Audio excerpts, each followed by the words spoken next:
क्या आप सोच सकते हैं कि कोई पुत्र अपने ही पिता के मस्तिष्क का सेवन कर सकता है? महाभारत का एक ऐसा योद्धा जो युद्ध का परिणाम पहले से जानता था, लेकिन फिर भी अंत तक खामोश रहा। चलिए जानते हैं पांडु पुत्र सहदेव की ये अनकही कहानी। कहानी शुरू होती है राजा पांडु की मृत्यु के क्षण से। पांडु एक महान ज्ञानी थे, लेकिन अपनी मृत्यु के करीब उन्होंने एक ऐसी इच्छा जताई जिसे सुनकर पांचों पांडव स्तब्ध रह गए।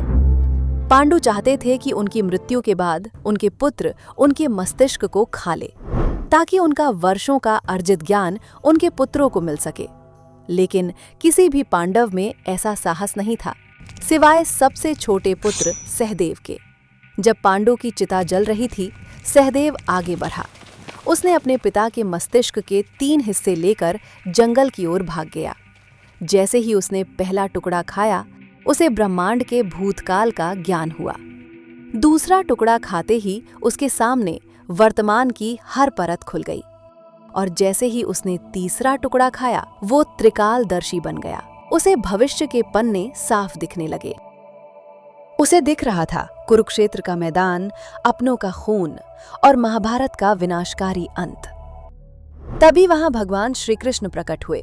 वे जानते थे कि अगर सहदेव ने ये ज्ञान दूसरों को बता दिया तो नियति का चक्र बदल जाएगा।